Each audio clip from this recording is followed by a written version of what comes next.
사후 작품 자음의 카브레 지음 권 가람 옮김.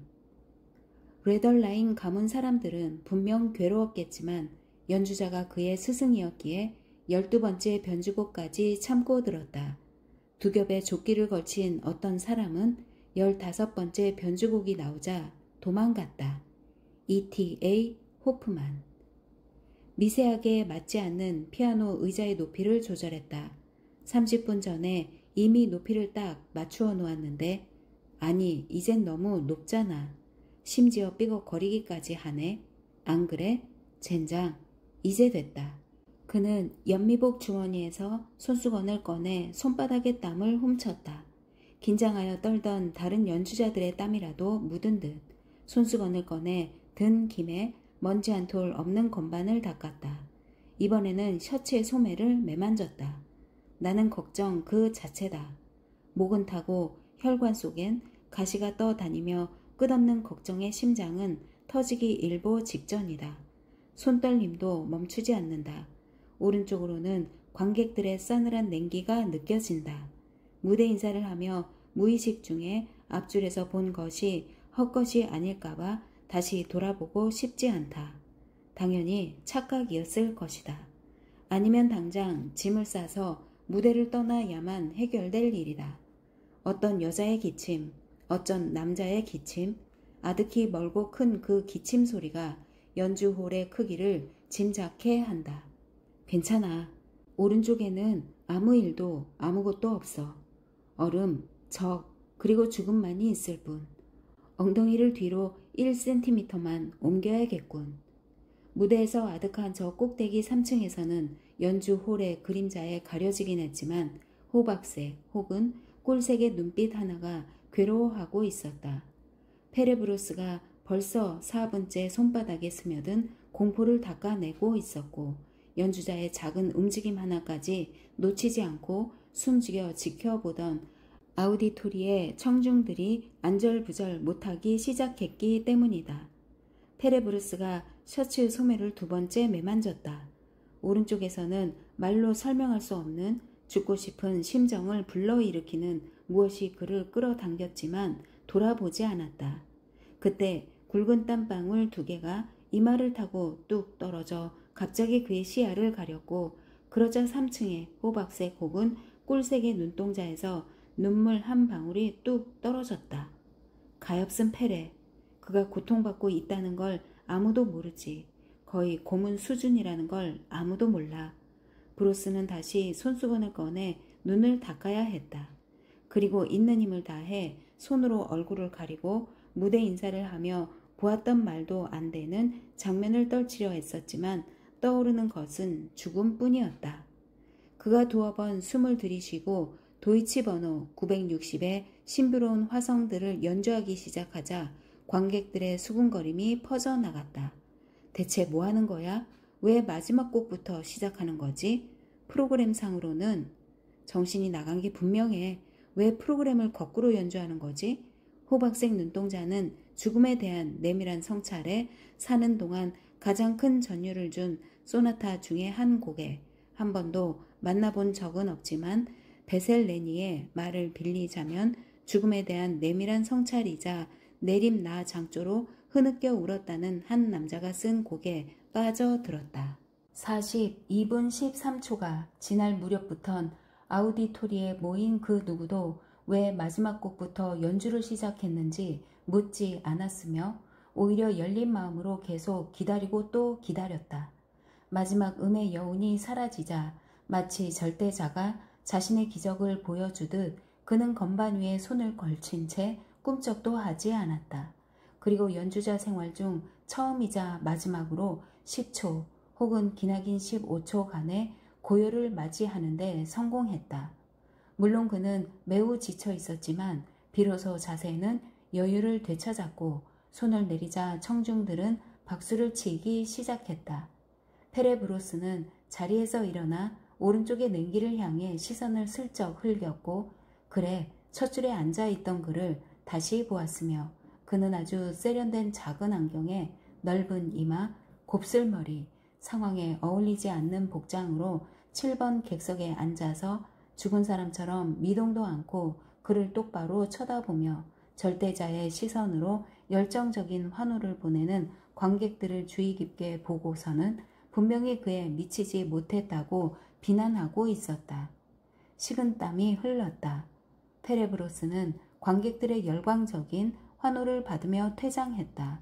무대 중앙으로 다시 나와 환호에 보답하기 위해 고개를 숙이는 중에도 그는 실제로 본 슈베르트의 얼굴이 20세기 초 출판된 가스통 라포르그가 쓴 섬세하지만 신빙성 논란에 휩싸인 슈베르트의 전기 겨울여행 표지의 초상과 똑같다고 생각했다.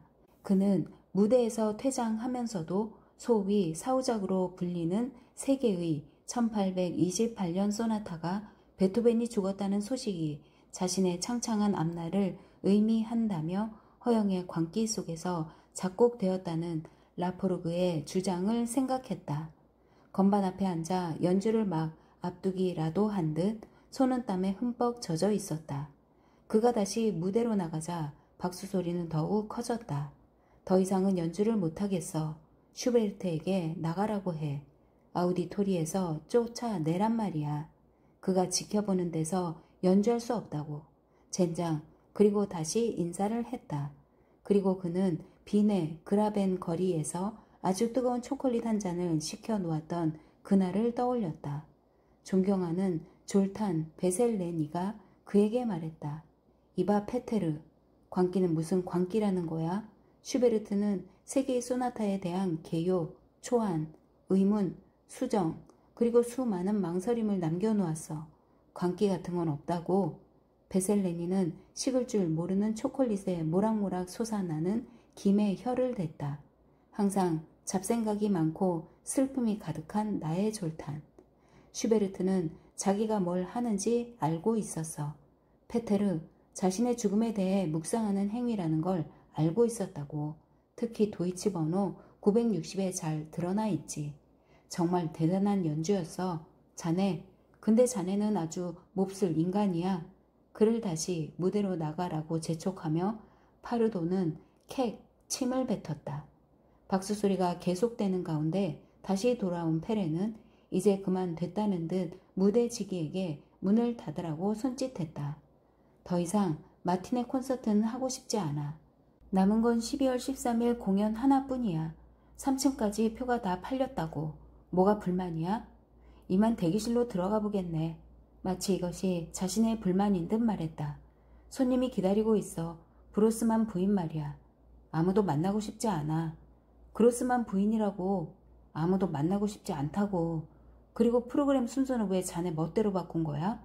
연주회가 끝나는 즉시 문 밖에 택시를 대기시켜줘. 말도 안 되는 소리. 연주회가 끝나면 그로스만 부인과의 인터뷰가 자네를 기다리고 있을 거야. 아니, 택시가 기다리고 있을 거야. 몹쓸 인간이 확실해. 도이치 번호 960의 안단테 소스테 누토 악장은 다뉴브강의 안기로부터 찾아오는 죽음과 같아서 처음에는 아주 멀리 있다가 조금 지나면 소스라칠이 많지 가까이에 와 있다. 페레브로스는 3분간 지속되는 이 주제 부분에 극적인 긴장을 이끌어내는 데 성공했다. 매우 서서히 진행되는 크레센도의 조절은 금으로 만든 손에 다이아몬드 10개가 각각의 손가락에 박히지 않은 이상 거의 연주가 불가능했다. 하지만 재연부에서 그는 청중을 압도적인 고요로 몰아넣는 데 성공했고 연주 홀의 벽을 감싸는 나무의 숨소리를 들을 수 있었다. 그 이유만으로, 단지 그 이유만으로도 그는 파르도에게 잠시 미소를 지을 수 있었다. 그리고 불그락 푸르락 하며 그를 따라오는 매니저를 뒤로 한 채 대기실로 들어갔다. 그가 문을 쾅 닫았다. 내가 말이야, 저자의 목소리나 마찬가지란 말이야. 내가 없으면 스케줄도 못 짜고 일정도 기억을 못한다고. 페레브로스는 여느 독주에나 다를 바 없다는 듯 배부 안발 한 잔을 들이켰다. 그러나 흐르는 눈물을 멈출 수는 없었다. 업라이트 피아노에 다가선 그는 애정을 담은 손길로 건반을 쓸어내렸다. 다시 한번 샴페인을 들이켠 그는 피아노 앞에 앉아 매우 낙담한 듯 고개를 떨구었다. 그러자 무대에 나가기 직전 도착한 소포가 눈에 들어왔다. 긴급 항공우편 발신지 빈. 황급히 소포를 뜯었다. 책이 아주 멋들어지게 나왔군. 피셔가 39년간 오르간을 연주했다는 빈의 프란치스코회 교회가 표지를 장식하고 있었다. 그리고 졸탄의 친필 메모가 있었다. 25년이라는 세월이 흘렀음에도 나의 도이치 번호 960 연주를 이 곡의 전범으로 기억해 주어 내 인생에 누구보다도 큰 기쁨을 준 페레 브루스에게 솔로 연주자라는 비정한 진로를 택할 용기가 없었던 어떤 자로부터 존엄한 슈베르트와 위대한 피셔가 우리를 지켜주길. 당신의 친구 졸탄 베셀레니. 샴페인을 다시 들이켠 그는 아주 먼 뒤를 돌아보았다. 졸탄 베셀리니는 고문 서실의 낡은 피아노에 앉아 시라레 시도를 두드리고 있었다. 그가 슬픔에 빠진 이후 대부분의 시간을 보낸 곳이었다. 그는 피셔의 주제를 반복한 후 창문에 다가섰다. 창밖에선 빈의 하늘이 어울리지 않는 지중해성 소나기를 갑작스레 퍼붓고 있었다. 이게 뭐라고? 핵심 주제지. 하지만 피셔는 1828년에 죽었다고 하지 않았어? 음악학자는 대답 대신 문서 더미를 가리켰다. 세월에 종이는 누렇게 변했지만 보존 상태는 훌륭했다. 악보는 매우 깨끗했고 작자의 필치는 아주 세심했다. 대단한 애정으로 쓰인 희귀한 곡이었다. 브루스는 피셔가 어떻게 그 짧지만 독특한 주제로 사장조의 사라방들을 쓸 수 있었는지 매우 놀라웠다. 아니면 혹시 조표가 없네? 무슨 조성이야 대체? 잘 모르겠어. 조성음악도 선법음악도 아니야. 말도 안 돼. 아니 그렇다니까. 너무 아름다워. 굉장해. 모차르트와 베토벤의 시절에 어떻게 이런 음악을 쓸 수 있었는지 자꾸 나 자신에게 묻게 되는걸. 주제의 발전부는 총 16마디가 두 섹션으로 구성됐고 각 섹션은 2마디 단위로 구성된 사라방드 4악구로 이루어져 있었는데 모든 것이 상상 불가능한 주제로부터 출발한 것이었다. 흠잡을 데 없는 아주 훌륭한 솜씨였다. 두 친구는 튜닝이 안 된 비를 한참 동안 말없이 듣고 있었다. 처마에서 떨어지는 빗방울이 땅 위에 버려진 금속성의 물체를 두드리며 도의 소리를 쉬지 않고 냈다. 꽤나 거슬렸다. 이거 엄청난데? 30여 분간 7개의 변주를 훑어본 브루스가 말했다. 출판을 서두를 거야. 이 피셔라는 자는 큰 힘 들이지 않고도 브람스와 바그너보다 한 단계 위에 올라섰고 말러를 능가하는 데다 쉔베르크와 거의 대적하는 수준에 와 있어. 그는 음악이라는 것이 소진되기 전 음악을 혁신하고자 했던 거야. 하지만 죽기 전까지 결과물을 세상에 내놓지 않았던 것이고 사람들의 반응이 두려웠겠지. 그래도 없애버리지는 않았어. 페레브로스는 친구의 눈을 바라보았다. 하지만 만약 위조된 작품이라면 어쩌면 가짜일 수도 있다는 생각은 해봤어? 당연히 그 생각이 제일 먼저 들어서 모든 걸 면밀히 조사했지. 종이, 잉크가 주로 사용된 시기, 하지만 전혀 의심할 만한 게 없었어. 내가 한번 쳐봐도 될까? 땅거미가 지고 친구에게 작별 인사를 하며 그는 빈 음악원에서 들었던 졸탄의 도이치 번호 960 연주를 잊을 수 없다고 얼굴이 상기되어 고백했다. 그리고 좀 더 목소리를 낮추어 그의 귀에 대고 말했다. 존경하는 졸탄, 당대 최고의 실력자였던 자네가 왜 연주를 그만둔 거야? 응? 자네는 나의 지향점이었는데 대체 왜 그런 거야? 그는 그저 포옹 한 번으로 모든 것을 설명하겠다는 듯 친구를 힘껏 껴안았다. 베셀레니는 친구를 놓아주고선 미소를 지으며 말했다. 이봐, 인생이란 그런 거야. 그리고 주제를 바꾸어 그가 어디 있든 피셔에 관한 책이 나오는 즉시 가장 빠른 우편으로 한 부를 보내겠다 약속했다. 다만 책을 읽은 후에 감상을 말한다는 조건으로. 페레브로스는 외부 안발로 다시 잔을 채웠다. 누군가가 대기실의 문을 신경질적으로 두드렸다. 그는 개의치 않았다. 다시 시라레시도를 쳤다.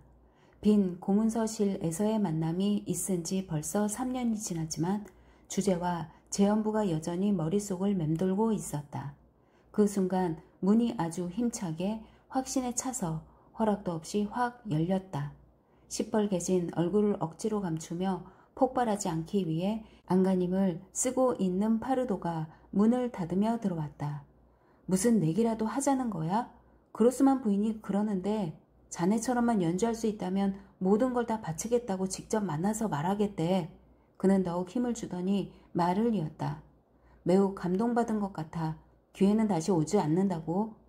내가 나만큼 연주하기 위해 바친 건 오직 내 인생 전부뿐이라고 전해줘. 아니, 자네, 아니야. 좋게 말하려다 보니 머리가 지끈거렸다. 프랑스에서 하는 모든 연주의 공연료를 2배로 올리려고 그로스만 부인에게 내가 얼마나 공을 들이는 중인지 잘 알잖아. 장난 그만 치고 부인 좀 상냥하게 대하라고. 그냥 좀 가버리라고 해.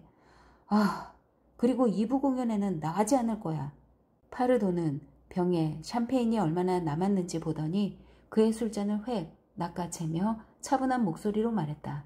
그 말을 10번도 더 들었을 거야. 이제 그만하라고. 정도의 차이는 있지만 무대 공포증은 누구나 겪는 거야. 하지만 한계에 도달하는 순간이 있어. 난 그게 바로 오늘이고. 하지만 아주 훌륭한 연주였다고. 아주 훌륭하게 전사했지. 슬펐다고 말하고 싶었다. 그렇게 소리 지르고 싶었다. 하지만 파르도를 향해서는 아니었다. 빈에 가서 졸탄, 이제 다 끝났어.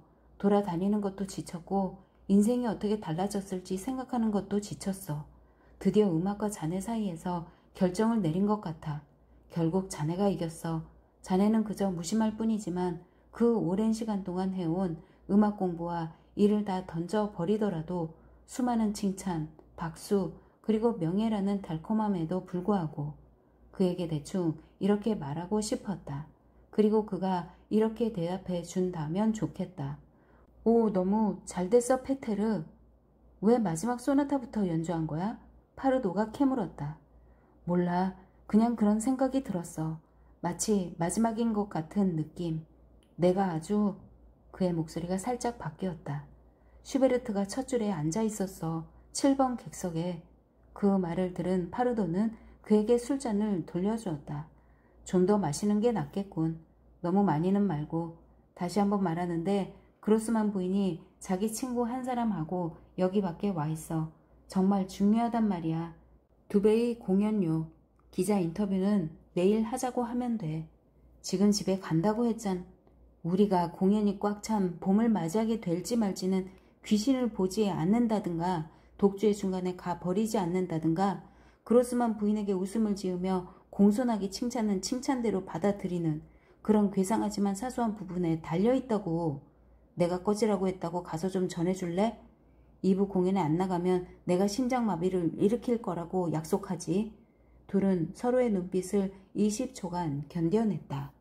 가난에 시달리던 끝도 없는 이동의 연속이던 말다툼에 공연 수입에 행복과 슬픔이 교차하던 하루하루가 그의 운명에 얽히고 설켜 들어갔던 시절이 주마등처럼 스치기에 충분한 시간이었다. 파르도는 문을 가리키며 확신에 찬 목소리로 말했다. 들어오라고 한다. 알았지? 페레브로스는 자신이 알 바 아니라는 듯 등을 돌렸고 분노로 창백해진 파르도는 대기실에서 나가 문을 닫고 안달이 난 두 부인을 향해 활짝 웃으며 가여운 브로스에게 닥친 급작스러운 복통에 대해 단태식으로 설명했고 그러는 동안 대기실 안에서는 샴페인 잔이 다시 채워지고 있었다. 그의 손이 떨렸다. 트루율스 선생에게 악기를 배우기 시작한 9살 때부터 배부 안발로 채워진 잔을 들어 올리고 있는 47살까지 총 38년간 손떨림증은 가시지 않았다. 자신의 건강을 위하여 그리고 항상 완벽하고 몸을 사리지 않고 따뜻하고 인간적이고 훌륭하고 안정감 있고 자신만만하고 강렬하고 미묘하고 부드럽고 무결하기 위해 연습한 시간을 위하여 그는 술잔을 들이켰다. 항상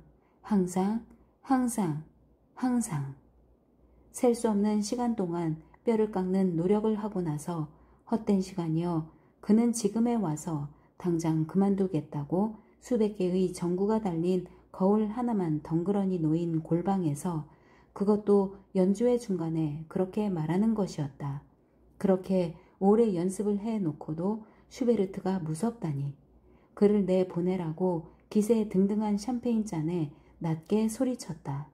그를 쫓아내버려. 그는 여기 있을 권리가 없다고. 휴식 시간이 거의 끝나갈 무렵 파르도는 소리 없이 대기실에 들어와 심각한 반응을 예상하며 자리에 앉았다. 그러나 브로스는 그를 거들떠보지도 않았다. 조용히 술잔만 계속 들이켰다. 그제야 파르도는 선제 공격을 결심했다. 갑자기 무대 공포증이 견딜 수 없을 정도라니 말이 안 되잖아. 자네가 그걸 겪을 일은 없겠지. 나는 아니라고. 목소리를 높여 말했다. 슈베르트 봤나? 공연장에 슈베르트라는 잔은 없다고. 가서 직접 확인했단 말이야. 장담해. 시가를 태우러 로비 밖에 나갔겠지. 그제가 내 연주를 듣는 이상 난 무대에 못 나가. 음악을 관둔다는 건 말도 안 돼. 음악을 관둔다는 말이 아니야. 공연을 더 안 하겠다는 거지. 이봐, 음악을 관두든 말든 내일 얘기하기로 하고 자네가 원하는 대로 하게 될 거야. 하지만 오늘은 연주는 어떻게든 끝내야 해. 그리고 그레스만 부인을 만나고. 안 돼. 그럼 이렇게 끝낸다고 공연 중간에? 그래. 이젠 연습도 즐겁지 않아. 공연에 대한 두려움이 먼저 떠오른단 말이지. 그런 극도의 긴장을 못 견디겠어. 그런 긴장을 제대로 다스려 본 적이 한 번도 없는 것 같아. 항상 잘해왔잖아, 항상. 파르도가 읍소하듯 말했다. 그 정도면 충분히 입증된 거 아니야? 나는 행복하기 위해 음악을 하는 거라고. 청중 앞에 얼굴을 내비치는 게 더 이상 행복하지 않은 지 꽤 됐어. 그리고 드디어 오늘. 누가 음악은 행복을 위해 하는 거라고 했나? 파르도가 얼굴을 붉히며 그의 말을 끊었다. 나도 행복하지 않지만 그냥 견디는 거라고.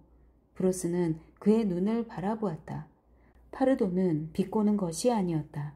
샴페인을 혐오하는 매니저가 자신의 술잔을 채우는 것을 본 그는 파르도의 행동을 이해했다.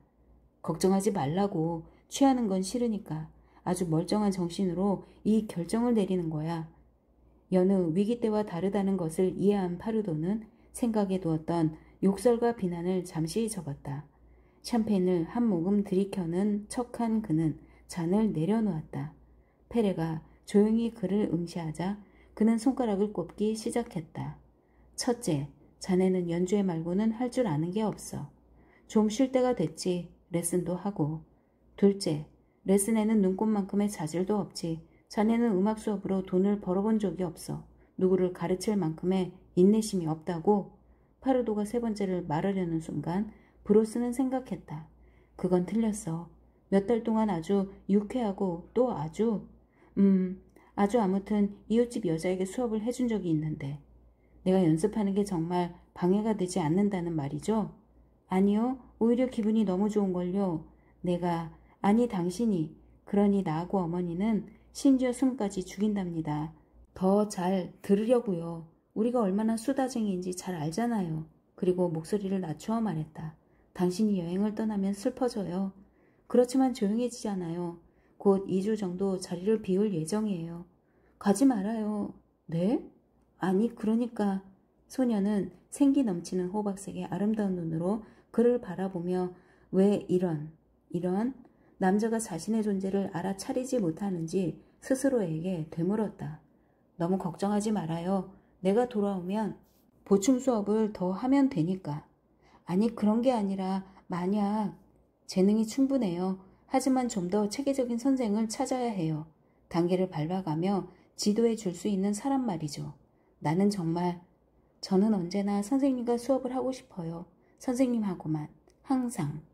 그가 가르친 단 한 사람의 학생이었다.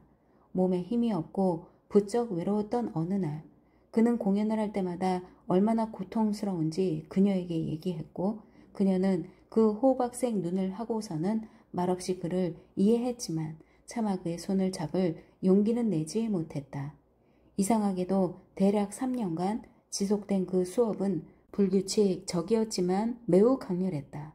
그가 이사를 하면서 레슨은 끝났고 그녀도 수업에 대한 생각도 차차 희미해졌다. 바로 오늘 전까지. 그 소녀 이름이 뭐였더라? 그때 2부 공연을 알리는 종소리가 울렸고 극도로 신경이 곤두선 파르도는 페레의 5번째 특징을 꼽으며 자리에서 일어나 이봐, 이건 프로로서의 책임감 그리고 우리의 우정에 관한 문제야. 이런 식으로 하면 모든 것이 위험해져. 차라리 결혼이라도 했더라면 정신적으로 좀 더 안정됐을 텐데. 더 이상의 설교가 소용없을 것이란 생각에 그는 차분히 말했다. 첫 번째 종이 울렸어. 자네는 브로스는 이해할 수 없는 손짓을 했다. 파르도는 그가 아마도 알았어. 그렇게 하겠다고 좋아 라고 말한 것이라 결론 지었다. 브로스에게 더 이상 부담을 주지 않기 위해 그를 혼자 두고 대기실에서 나왔다. 페레브로스는 수첩을 수만 번이나 열어본지라 음악학 연구소 전화번호를 외우고 있었고 잠시 동안 곰곰이 생각했다. 내가 그 문제에 끼어들 권리가 있는 걸까?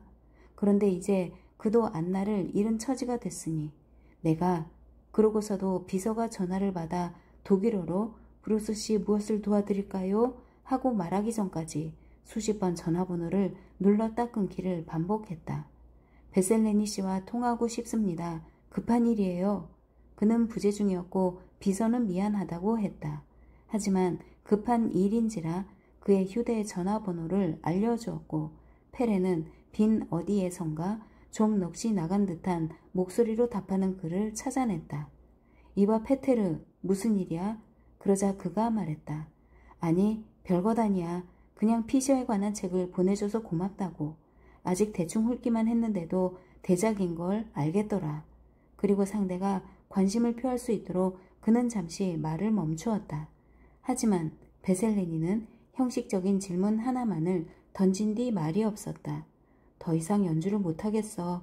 마침내 페레브로스가 속내를 털어놓았다. 정말 더는 못하겠다고. 불편한 침묵이 얼마간 계속됐다. 자네 생각을 자주 해. 슬프다고. 졸탄. 고통스러웠지만 베셀레니가 거리를 두려 하는 게 느껴졌다. 졸탄. 왜 항상 이렇게 차갑기만 한 거냐고 생각하며 어떠한 반응이라도 끌어내기 위해 그는 말했다. 불안한 마음에 잠을 제대로 못 잔 게 벌써 6개월이야. 좀 쉬고 싶어. 자네가 나한테 말한 적이 있지? 졸탄의 대답은 그의 기력을 완전히 빼앗았다. 베셀레니는 이야기를 다음으로 미루자고 했고 페레는 지금이 아니면 다음은 없다는 것을 왜 자신의 친구가 모르는지 다급해졌다. 그가 간절하게 말했다.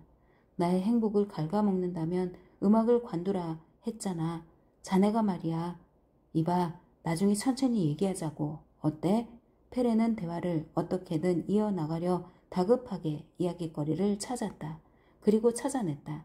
슈베르트가 나타났어. 슈베르트? 페레는 그가 상당히 머뭇거리고 있음을 눈치챘다.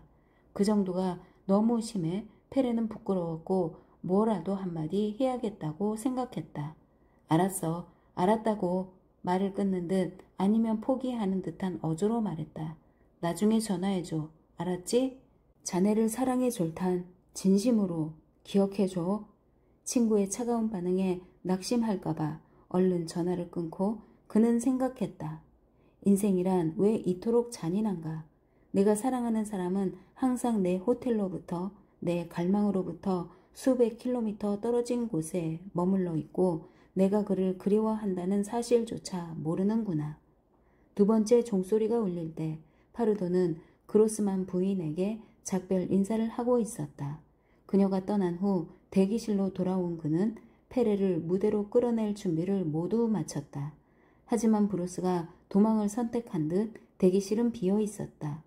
화들짝 놀란 그는 일종의 심장마비, 전조 증상과 같은 통증을 느끼기 시작했고 점차 커지는 공포감에 밖으로 나가서는 피아니스트를 쫓아가 죽여버려야 할지 아니면 그 누구에게든 그의 잘못에 대해 무릎 꿇고 빌어야 할지 알 수 없었다.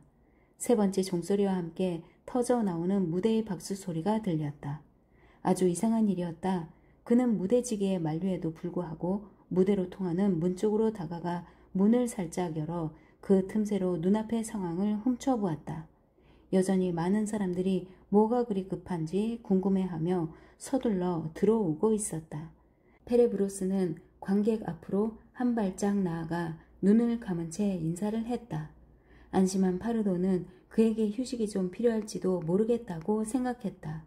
그렇게 홍역을 치르고 또 한 번의 위기를 넘기자 그는 저렇게 제멋대로인 브루스의 바티칸 독주의 날짜를 정하기 위해 휴대폰을 들고 홀의 구석으로 갔다. 이런, 대체 무슨 일이 벌어지고 있는 거야? 호박색 눈은 생각했다. 시라레 시도. 이건 슈베르트가 아니잖아. 2초 뒤 사라방드가 시작될 무렵 사람들의 웅성거림이 퍼지기 시작했고 어떤 사람이 말했다. 저 봐, 내가 완전 미쳤다고 했지? 모욕을 느낀 다른 관객의 말도 들렸다. 현대음악이 연주 프로그램인 줄 알았다면 공연 보러 안 왔을 거야. 우릴 철저히 속였어. 이렇게 말하는 관객도 있었다. 저 멜로디 들어본 적 있어? 여기 프로그램 상으로는 저기요, 난 슈베르트의 1828년 세기 소나타를 들으러 왔는데요. 3층의 호박색 눈은 브루스가 단단히 미쳤다고 말하는 어떤 성난 남자의 말이 맞을지도 모른다는 생각에 두려움을 느꼈다. 심한 압박감으로 정신이 나갔다는 것. 그녀만이 알고 있는 달콤한 비밀. 내가 그를 도와줄 수만 있다면 2층 발코니의 측면 좌석에서는 야유가 시작되었으나 좀 더 신중한 다른 관객들이 그들의 항의를 진정시켰다.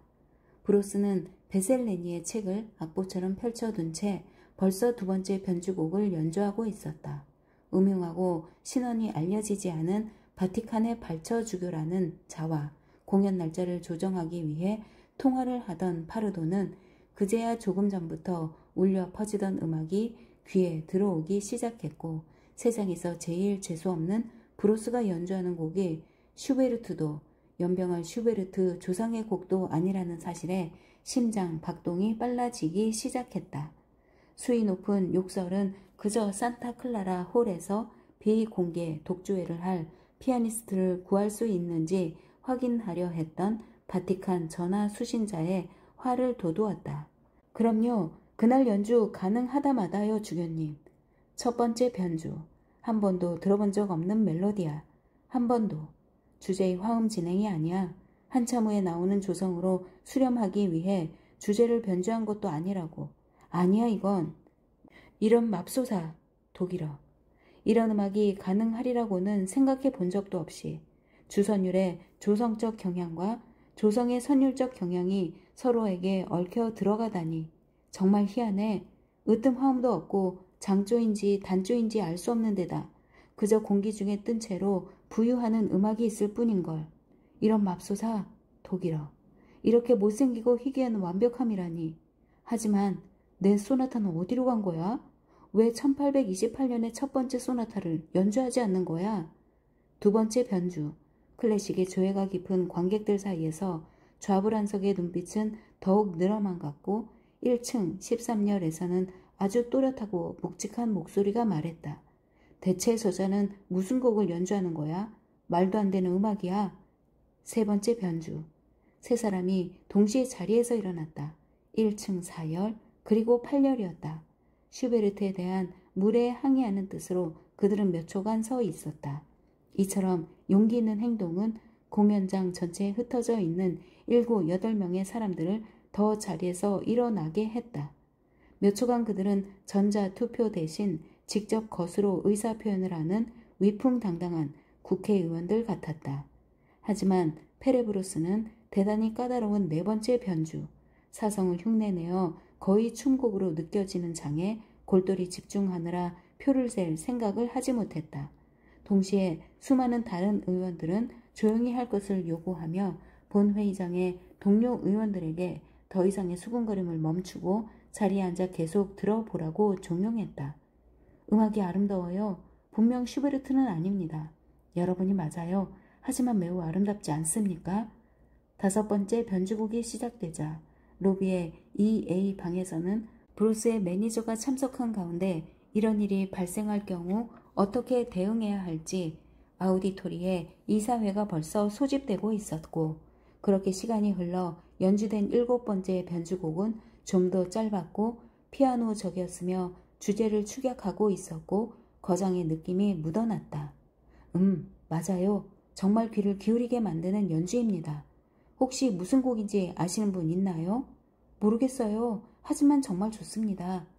언젠가 한번 유사한 베리오의 곡을 들은 적이 있습니다. 아니에요. 베리오라니 리게티죠. 리게티예요. 정확하진 않지만. 당신 생각은 어떻습니까? 파르도 씨, 뭐 어찌해 볼 방법이 없을까요? 뭘 말입니까? 무대에 올라가서 귀를 잡고 끌어내리기라도 할까요? 리게티라고 했지? 맞아? 응, 아니면 그 비슷한 사람. 그를 고발하겠습니다. 계약 위반으로요. 아니 컨디션이 안 좋습니까? 파르도 씨, 아니 갑자기 무슨 일인지 빨리 어서 의사를 불러요. 맙소사, 오늘은 대체 무슨 날이람? 리게티 혹은 그 비슷한 사람 혹은 그 누구인지가 마지막 변주곡을 끝내고 마치 가볍고 섬세한 농담을 하듯 주제를 반복해서 휘몰아치자 비로소 이야기는 수미 상관을 이루며 마무리되었다. 그리고 주제를 이루는 5개의 꾸밈 없는 고통에 찬 음을 차례로 연주하자 고요가 찾아왔다. 열정과 대담함을 쏟아부은 페레브로스는 창백해진 얼굴로 자리에서 일어났다. 하지만 어떤 연주든 슈베르트 앞에서 슈베르트를 연주하는 것보다는 훨씬 쉬웠다. 그제야 그는 슈베르트를 좀 더 똑바로 쳐다볼 수 있었다. 그는 곧 7번의 객석의 슈베르트가 자리에서 일어나 열렬히 박수를 보내고 있다는 사실을 알아차렸다. 프란츠 슈베르트는 웃음 지으며 박수를 멈추지 않았고 브로스는 앞니 하나가 없는 그의 미소를 유심히 살폈다. 공연장에는 여전히 침묵이 내려앉아 있었다. 그러나 갑자기 3층 저 멀리에서 호박색의 힘차고 부드러운 박수가 누구인지는 알 수 없지만 조용한 투명 슈베르트와 피셔의 대담함과 아니면 미친 피아니스트와의 연대를 표하고 싶다는 듯 쏟아졌다. 마치 집중호우 전에 굵은 빗방울들이 후두둑 모여들듯 조금씩 퍼져나가던 박수 소리는 전 관객의 기립박수로 마무리되었다. 페레브로스는 피셔의 이름이 대문짝만하게 쓰인 책을 관객에게 흔들며 슈베르트가 계속 박수를 치는지 한 번 더 확인한 후 뒤도 돌아보지 않고 영원히 무대를 떠났다.